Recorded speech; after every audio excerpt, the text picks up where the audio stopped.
Plastic ശേഖരിക്കാൻ collector നേരിട്ട് പാമ്പാടിയിലെ വീടുകളിലെത്തിയത് നാട്ടുകാരെ അമ്പരപ്പിച്ചു. മാലിന്യമുക്തം നവകേരളം ക്യാമ്പയിന്റെ ഭാഗമായാണ് കളക്ടർ പാമ്പാടിയിലെത്തി ഹരിതകർമ്മസേനയുടെയും യൂത്തിന്റെയും ഒപ്പം വീടുകൾ കയറിയത്.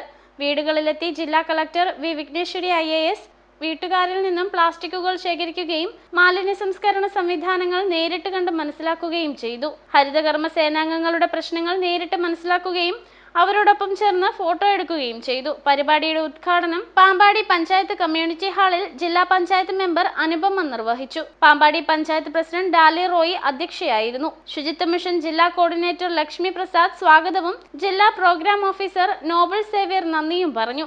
ആശംസകൾ അർപ്പിച്ചുകൊണ്ട് Pampady panchayat vice president P Harikumar, panchayat ആരോഗ്യ വിദ്യാഭ്യാസ standing committee chairperson Sasikala PS, assistant secretary Roy K George, health inspector Dhanalakshmi, മാലിന്യമുക്തം നവകേരളം ജില്ലാ coordinator Sreesankar TP, panchayat superintendent Rajeev Krishnan, Suchitwa mission assistant ജില്ലാ coordinator Jayakrishnan, socio economics foundation supervisor Manoj Madhavan, KSW MP Binu, RGSA കോർഡിനേറ്റർമാരായ ആശിഷ്, കണ്ണൻ, ശുചിത്വ മിഷൻ RP മാരായ ഹരികുമാർ മറ്റക്കര, സജിമോൻ K, കില RP കുര്യൻ വടക്കേടം, YP മാരായ Harishankar, Aneesh, Harithakarmasena consortium secretary Sushama PS, CKCL ജില്ലാ manager Sanju Varghese, sector coordinator Vipin Sam, thematic expert Renu Aravind തുടങ്ങിയവർ സംസാരിച്ചു. യുവതി യുവാക്കൾ ഹരിതകർമ്മ സേനാംഗങ്ങളോടൊപ്പം വീടുകളിലെത്തി ശേഖരിച്ച പ്ലാസ്റ്റിക്കുകൾ തരംതിരിച്ച് CKCL കൈമാറി. ക്യാമ്പയിനിൽ പങ്കെടുത്ത എല്ലാവർക്കും സർട്ടിഫിക്കറ്റുകളും വിതരണം ചെയ്തു. മേഘദൂത് ന്യൂസ്, പാമ്പാടി.